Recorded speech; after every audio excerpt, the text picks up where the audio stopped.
홍공 후짜. 네, 안녕하세요. 반갑습니다. 홍공TV의 저는 홍공쌤이고요. 셀프 소개 부탁드립니다. 네, 안녕하세요. 반갑습니다. 부산 송수초에서 근무하고 있는 세금 내는 아이들 운영하고 있는 교사 옥효진이라고 합니다. 반갑습니다. 와, 세금 내는 아이들. 네. 이거 엄청 유명한 거잖아요. 많이들 좋아해 주시더라고요. 감사하게도.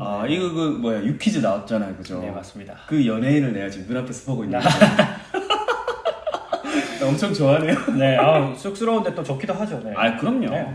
요즘 이제 또 많이 이제 관심 가져주시고 또 이제 경제 쪽 고려 쪽 해가지고 하니까 되게 좋은데 제가 이제 부산 내려오니까 네. 자꾸 사투리가 나오네. 네, 사투리 잘 쓰시는데요. 왜냐면 네. 원래 고향이 어디인지 물어봐 주시겠어요? 고향이 어디? 경남 김해입니다. 김해면 사투리 잘 쓰시죠. 네. 부산 김해. 그렇죠. 네. 그래서 오늘 이제 부산 김해니까 좀 많이 좀 뽑아갈게. 네, 알겠습니다. 자, 일단 세금 내는 아이들 지금 이 교실이 네. 지금 세금 내는 아이들 아마 이제 그 모델이 됐던 그 현장인 거죠, 바로. 그렇죠. 여기서 아이들이 세금 내는 아이들 활동하고 있는 거죠. 지금도 하고 있는 거예요? 네, 올해 세금 내는 아이들 이야기 속의 친구들은 이제 학년을 바꿨고요. 올해는 또 새로운 아이들하고 시작을 해서 운영을 하고 있죠. 그럼 여전히 화폐는 이제 미소. 네, 미소란 단위는 계속 제가 마음에 들어서 쓰고 있어요. 좋습니다. 여러분 궁금해요. 이제 제가 저 카페 사람들한테 이제 질문을 좀 이렇게 받았는데 어떻게 시작이 있을 거잖아요. 네네네. 어떻게 이 세금 내는 아이들 반 활동을 할 생각을 했는지 궁금합니다. 네. 두 가지 요인이 좀 복합적으로 작용을 했던 것 같아요. 두 가지. 네. 첫 번째는 제가 어른이 됐는데 돈에 대해서 너무 모르고 있더라고요. 그러니까 저는 수능 선택 과목으로 경제를 선택을 했거든요. 근데도 뭐 이자는 어떻게 받는 건지, 뭐 대출은 어떻게 하는 거고, 신용 등급은 뭐고, 왜 관리하는 건지 하나도 아는 게 없더라고요. 그러니까. 그래서 왜 이런 걸 모르지 싶어서 생각을 해보니까 학교에서 안 가르쳐줘요. 학교에는 없죠. 네, 학교에서 심지어 통장을 어떻게 만드는지조차 못 배우고 어른이 돼요. 네, 그렇죠. 배워보신 적 없으시죠? 당연히 없죠. 학교에서는 없죠. 없죠. 그래서 제가 어릴 때도 그랬는데 사실 지금도 학교에서는 통장 어떻게 만드는지 안 가르치고 있거든요. 교육과정상에. 뭐 딱히 없죠. 네네. 그래서 이런 걸 좀 의무교육기관, 공교육기관에서 해야 되는 거 아닌가 하는 생각이 들어서 경제교육을 해야 되겠다라는 생각을 했고, 그다음에 제가 교사로서 이제 연차가 쌓이면서 좀 고민이 되더라고요. 나만의 특색은 뭐지? 나는 교사 생활을 하면서 어떤 나만의 그런 색깔을 갖춰가고 있지? 특기 뭐 이런 그렇죠. 거죠. 네, 맞아요. 친구들은 자기만의 뭐 특기 과목이라든지 이런 걸 찾아가는 것 같은데, 그래서 그런 고민들이 합쳐져서 그러면 이 경제를 가르치는데 하나의 뭔가 학급 운영 방법으로 만들어보자 싶어서 이 활동을 구상을 했어요. 와, 두 가지 이유가 너무 좀 특히 공감이 됩니다. 특히 초등 같은 경우에는 제 주변의 초등생들도 사실 고민을 많이 하더라고요. 네네네. 시간이 지날수록 그냥 전 과목을 잘한다 이꼴 뭐 만능이다도 있지만 나는 색깔이 뭔가 좀 그렇죠. 고민을 잘하는 게 없다라는 말이 약간 오히려 그렇게 말할 때 맞아요. 우리는 에이 다 잘하시면서라고 하지만 정작 본인은 고민을 많이 하게 되더라고요. 자, 그러면 그렇게 해서 이제 막 시작을 했잖아요. 이게 팍 시작을 했는데 사실 이제 대본에는 없는데 처음에 이제 첫날에 딱 가자마자 너 해야겠어 이건 아닐 거잖아요. 네네네. 약간 뭐 세팅이라고 해야 되나? 네. 세팅에 대해서 조금 이야기를 애들한테 뭐 바로 하자 이건 아니고 뭐 의견을 물어봤나요? 어땠나요? 일단 뭐 학급 경영 방법으로 준비한 거라서 사실 아이들의 의견을 묻진 않았어요. 그냥 제가 하고 싶으니까 이걸 해야 되겠다 마음을 먹고 생각해보니까 그렇네요. 아이들은 아이들의 의견보다는 제가 하고 싶은 건 밝혀냈다 내가 오늘. 제 마음이 커서 시작을 했죠. 그래서 일단 나라를 만들었어요. 저는 이 경제 활동을 할 수 있는 경제 공동체를 만들어야 되겠다 싶어서 우리 반을 하나의 나라로 만들고 이제 화폐 단위도 만들고 애들한테 직업을 갖게 하고 일을 시키고 월급을 주고. 근데 잘 따라오던가요?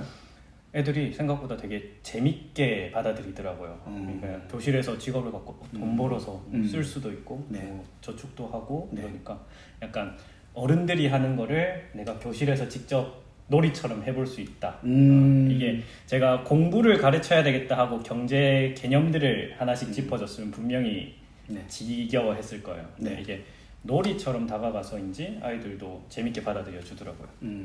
네, 아, 그렇게 좀 약간 쌤의 좀 의도하에. 네, 그렇죠. 근데 다행히도 이렇게 잘 따라오고 애들도 재밌게 하고 사실 또 뭐 과정도 좋고 결과도 좋았으니까 뭐 지금은 사실은 저도 이제 저희 애가 있으니까 네네네네. 학부모로서 이 옥쌤 반에 좀 우리 애를 좀 보낼 수 없나 약간 이런 좀 마음이 또 네. 있는데 그럼 이제 학부모님도 이런 생각 가질 거예요. 옥쌤 반 너무 좋다 세련된 아이들 제자가 아니더라도 뭐 다른 공간 뭐 가령 메타버스라든지 이런 데서도 이런 경험을 꼭 옥쌤 것뿐만 아니라 또 다른 데서 좀 이런 좀 경제 경험을 할 수는 없을까 이런 질문이 또 있었어요. 저도 사실 이 활동을 하면서 이제 온라인 수업도 같이 병행이 되면서 메타버스도 좀 교육계에서도 언급이 많이 됐잖아요. 그래서 네. 메타버스를 활용하면 진짜 우리 반 애들만 아니더라도 같이 활동할 수 있는 마치 예전에 혹시 해보셨는지 모르겠는데 거상이라는 게임이 있었어요. 들어본 거예요. 네네네. 그게 또 경제 관련된 게임이기도 한데 그렇게 뭔가 게임 하듯이 만들 수 있지 않을까 싶었는데 사실 제 역량이 거기까지 미치지 못해서 이미 엄청 많은데 뭐 어디까지 미치지 못해서 뭐 실현은 못 시켰는데 일단 선생님들 중에 이 활동을 같이 시작하시는 선생님들이 좀 많이 늘어나고 계신 것 같아요. 네, 네네. 안 그래도 보니까 화폐 단위를 조금 바꾼다든지 네네네네. 해서 비슷하게 가시는 분들 네, 맞아요. 많더라고요. 그래서 교실에서 이 화폐 활동을 시작하는 분들이 뭐 제 유튜브 댓글에도 많이 달아주시고 메일도 연락을 주시는 분들이 있고 그래서 늘어나고 있어서 좀 만날 기회가 좀 생기지 않을까 하는 생각도 있고요. 네. 메타버스는 없지만 제가 아이들이 좀 저희 교실에 없는 아이들이 간접 체험을 했으면 하는 마음으로 사실 동화를 쓴 것도 세금 내는 아이들이라는 동화를 쓴 것도 좀 우리 반 아이들은 아니지만 간접 경험이라도 했으면 하는 마음을 담아서 했었어요. 그래서 뭐 집필 해가지고 동화 같은 거 보면서 아이들이 또 간접 체험도 할 수 있고 실제로 쌤도 영향을 많이 받아가지고 오프에서도 또 다른 선생님들이 또 이제 어떻게 보면 A 다시 네네네, 이렇게 맞아요. 일어나고 있으니까 뭐 조만간 메타버스로도 또 뭔가 또 누군가 또 이렇게 그렇죠. 주변에서 그 역량이 되시는 선생님들이 아마 하시지 않을까 누군가는 있지 않을까 저는 기대하고 있습니다. 선점해야 돼. 뺏기면 안 돼. 공부해야 되겠네요. 네. 권리는 지켜야 돼 우리가. 자, 이렇게 해가지고 이제 뭐 되게 재밌는 질문 해봤고, 자 부모님들이 또 개별적인 질문 되게 많이 해주셨는데 그 중에 대표적인 것을 3개만 한번 해볼게요. 첫 번째, 아이들이 이제 이런 거 영향을 받아서 집에서 부모님들도 용돈 기입장 이런 거 해가지고 잘 이렇게 하고 있는데 기입장을 써도 충동 구매, 지름신 요거를 줄이지 못하는 아이, 혹은 뭐 짠돌이처럼 아예 안 쓴다든지 내 돈은 소중해.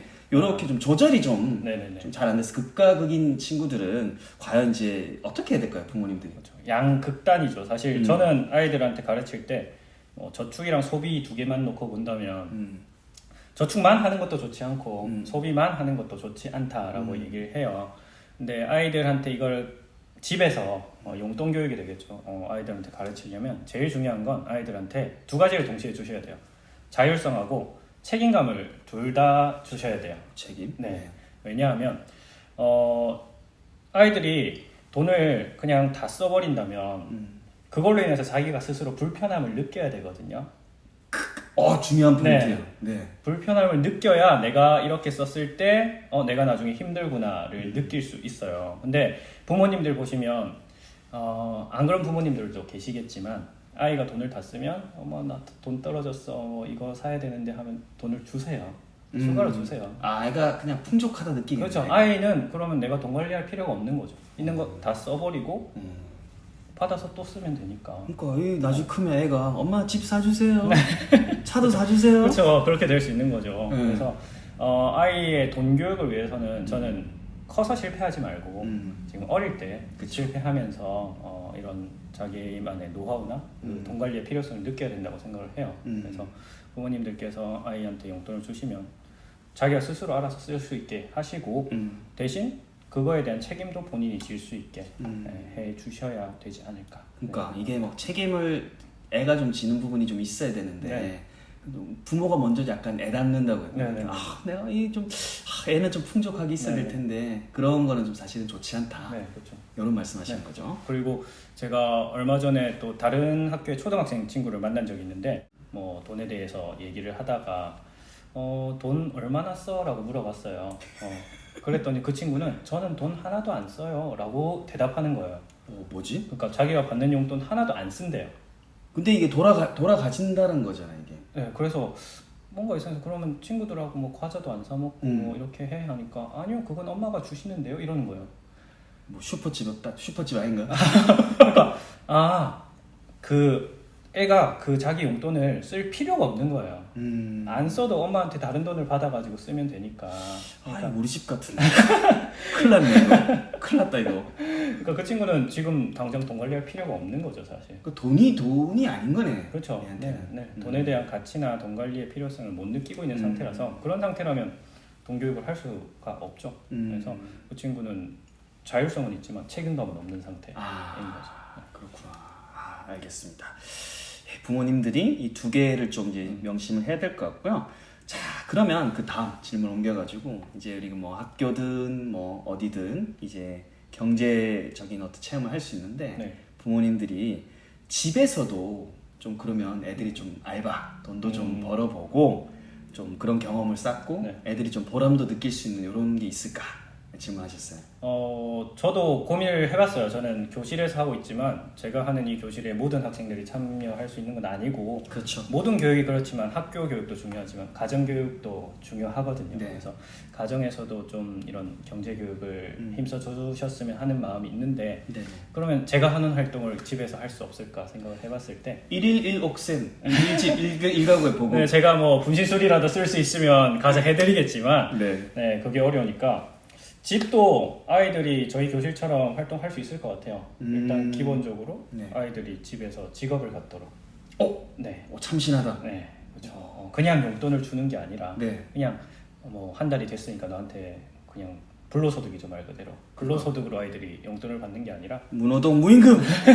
그렇죠. 무노동 무임금. 집에서도 자기의 직업을 갖고 일을 하고 그 급여 형태로 자기가 돈을 받아서 쓸 수 있게끔 하면 아이들이 달라져요. 돈에 대해 느끼는 가치가. 그냥 받던 돈에서 자기가 일을 해보고 그 대가로 받는 돈을 받아보면 이전에 10,000원이랑 그 뒤에 10,000원이랑 완전히 다르게 느껴요. 땀이 들어가 있는 돈이잖아요. 그렇죠. 내 노력과 시간이 들어간 돈이니까 거기서부터 저는 경제교육을 출발해야 된다고 생각을 해요. 그래서 집에서도 그냥 용돈 주고 계시다면 그러지 마시고 이제 아이의 직업을 집에서 하나 만들어서 그 직업을 수행했을 때 지급하는 급여로서 용돈을 주는 것부터 시작을 하시면 좋지 않을까. 저희 집도 그러면 이제 그 아이들한테 이제 용역을 근로계약서도 쓰시고 연봉 협상도 하시고. 근데 이거 괜찮네. 근로계약서랑 연봉이 괜찮네 되게. 그러니까 얼마를 줄지를 사실 많이 질문하시거든요 학부모님들께서. 저희 뭐 애가 5학년인데 뭐 6학년인데 용돈 얼마 주는 게 맞나요? 저는 대답을 해드릴 수 없어요. 그거는 집에서 줄 수 있는 그 비용도 포함이 될 거고 그다음에 아이의 소비 패턴 이런 것도 집마다 조금 차이가 있어서 제가 못 박을 수는 없고 그걸 아이하고 이야기를 하고 협의를 해서 정하는 과정에서도 또 재밌는 활동이자 또 아이한테 도움이 되는 활동이 되지 않을까 싶어요. 맞네. 협상 이런 거 너무 재밌다. 왜냐면 실제로 저희 집도 애가 게임을 설치하고 싶을 때 제안을 해라 라고 하니까 그래도 써오더라고. 맞아요. 왜냐면 진짜 하고 싶은데. 좋습니다. 자, 그러면 이렇게 됐고, 자, 초등 친구들이 이제 뭐 돈을 좀 이렇게 용돈을 받았다, 뭐 했다, 근로를 했다, 돈이 좀 있어요. 하면 초등 때부터 약간 우리 유대인 스타일로 초등 애들도 좀 투자를 좀 경험을 할 수 있을지 그런 거 어떤 게 있을지 궁금합니다. 투자는 주식 투자가 대표적이라서 요즘에 아이들한테 주식을 사주는 부모님들 많이 계시거든요. 그렇죠. ETF. 맞아요. 다양한 상품들이 있기 때문에 그렇게 이제 마련을 해주시는 부모님들 많이 계신데 저는 투자는 아이들한테 가르쳐 줘야 된다고 생각을 해요. 근데 투자부터 가르치거나 투자만 가르치는 거는 좋지 않다고 생각을 해요. 큰일 났네. 그래서 일단 진짜 나중에 커서 투자금 다 주실 건 아니잖아요. 모든 투자금을 아이가 쓸 수 있는 투자금을 한도 끝도 없이 다 이렇게 지원해 주실 건 아니잖아요. 땀나네. 덥네 갑자기.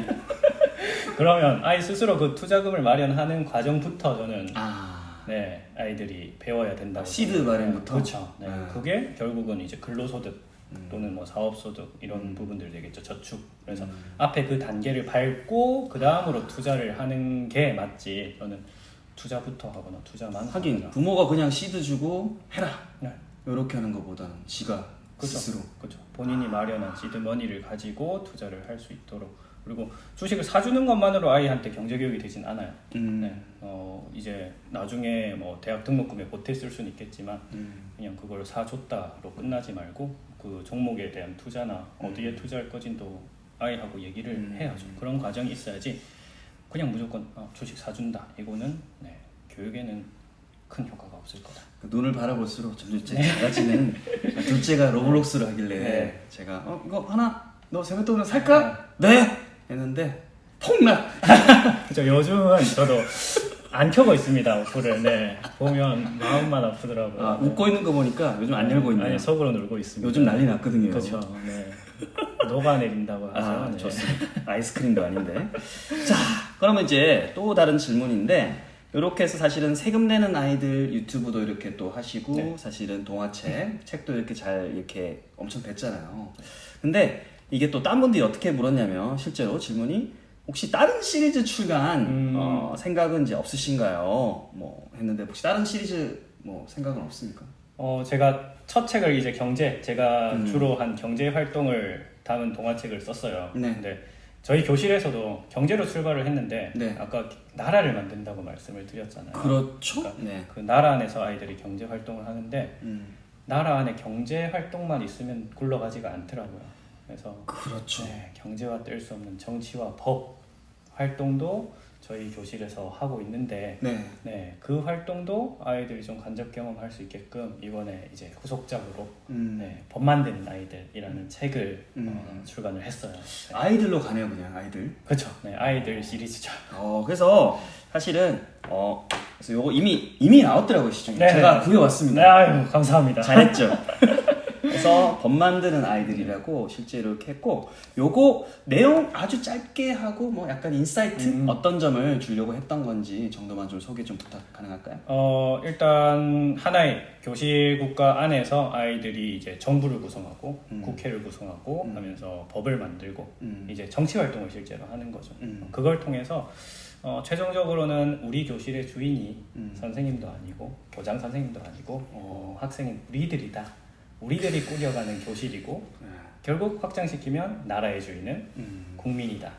그런 민주주의 교육까지 좀 염두해 둔 책이라고 보시면 될 것 같아요. 빅픽처네요. 네. 그러니까 이것도 어떻게 보면 이 지금 세금 내는 아이들하고 사실은 연결돼 있는 거네요. 보면. 그렇죠. 정치하고 경제 활동이 동시에 같이 이루어지고 있어요. 그래서 이 책이 이렇게 나왔는데 저도 이렇게 지금 사실 몇 번 읽어봤습니다. 네. 네, 저도 읽어보고 책이 되게 좋더라고요. 그리고 활명수 나오는 거 보고 네. 처음엔 약간 옥쌤 잘 모를 때 좀 약간 연배가 있나 생각을 했는데 네. 만나보니까 진짜 이렇게 젊고 스마트하시고 아유, 감사합니다. 대본대로 가고 있는 거예요. 네. 나는 여기 있네요. 네. 자, 여튼 이렇게 오늘 귀한 시간 내주셔서 정말 감사하고 감사합니다. 제가 또 옥쌤 뵈려고 제 유튜브 사상 처음으로 원정 왔어요. 네, 너무 영광입니다. 부산! 감사합니다. 부산! 네. 자, 이렇게 해가지고 제가 사전 질문 받은 거 플러스 또 기타 또 나왔던 책 그리고 또 유퀴즈에 나왔던 것들 내용 다 종합해서 오늘 또 이렇게 질문을 드렸는데 질문 답을 너무 잘해주셔서 감사드리고 건강하시고 저는 또 다음 영상으로 여러분들 만나도록 하겠습니다. 안녕!